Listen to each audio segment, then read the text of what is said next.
Salut à tous. Bon, bah, comme promis, hier je vous ai dit on va aller finir ce petit mur là. Là aujourd'hui je vais utiliser de l'Ondiquid Mat. Donc c'est une peinture décoration excellente, franchement. C'est résistant au lustre, c'est lavable. C'est vraiment une super peinture. Et c'est toujours de chez Zolpan. Je voulais vous donner une petite astuce. Là j'ai commencé parce que ce serait trop loin d'expliquer si je te fais tout le truc, ça va durer 3 plombs, c'est pas la peine. Donc j'ai positionné mes scotch. Alors c'est un scotch assez souple de chez Tesa, c'est la version rose. Donc quand je vais le retirer, il va pas enlever mon ancienne peinture, toute ma peinture qui est ici que j'ai mis hier. Quand je vais retirer mon scotch, ce scotch là il est plus adhérent que collant finalement. Donc j'ai commencé aussi à faire mon joint autour de mon scotch, si tu regardes bien. Hop, je sais pas si on le voit bien. Bon, je l'ai fait là autour. Mais là, je t'ai gardé cette partie-là pour te la montrer. Donc c'est très simple, je vais te montrer, tu vas voir. Moi, j'utilise du joint acrylique. Celui-là, c'est de l'intérieur, ça coûte rien, ça coûte 1 € la cartouche. C'est pas du silicone, bien sûr, c'est du joint acrylique. Parce que le silicone ne se peint pas. Donc je vais faire un petit filet, tu vois, sur mon scotch et sur mon rebord de mur. Tu vois, j'en mets pas beaucoup. Vraiment, j'en mets vraiment un petit filet. Et tout ça afin de créer une étanchéité sur mon scotch. Parce que très souvent, on voit les gens, ils mettent du scotch. Bon, voilà, ils font leur truc de scotch, ils peignent par-dessus, ils enlèvent leur scotch et finalement, ça a bavé en dessous. Et bien là, avec cette technique-là, tu fais une étanchéité. Tu vois, je vais bien l'écraser après mon joint. Sur mon scotch.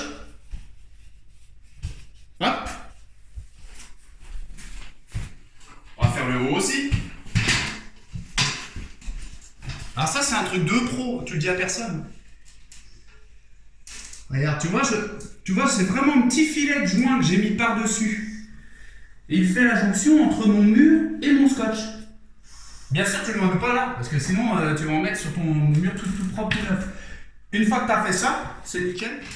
Donc voilà, mon joint il est fait, impec. Je l'ai bien écrasé.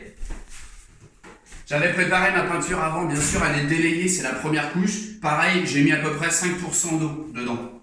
Hein, c'est vraiment histoire que ça soit un poil plus liquide, que ça reprenne bien mon fond et tout ça.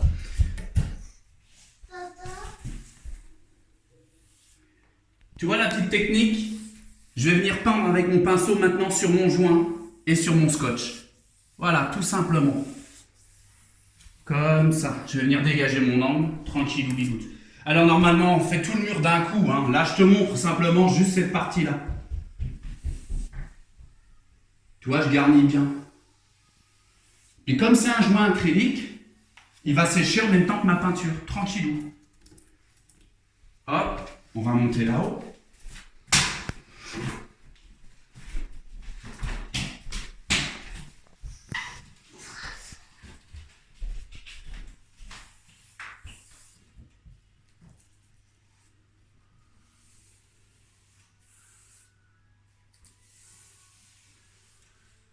Et voilà. Bon, j'avais fait aussi mon plafond juste avant, tu vois, j'avais commencé à le préparer. Voilà. Allez, j'enlève ça, bien sûr. Bien sûr, toi tu dégages tes angles et tu fais tout ton mur. Hein, tu fais pas comme moi, là c'est juste pour te montrer. D'habitude, normalement, j'enlève mes scotch une fois que tout mon mur est terminé. Bon, la magie, c'est très simple, c'est que maintenant, si tu as bien posé ton scotch bien droit, et ben ta peinture, elle a suivi ton scotch, tout simplement. Hop, et sans bavure. Alors t'enlèves ton scotch tout doucement. Tout doucement et tu le tires un peu vers toi, tu vois, comme ça. Et voilà, c'est nickel.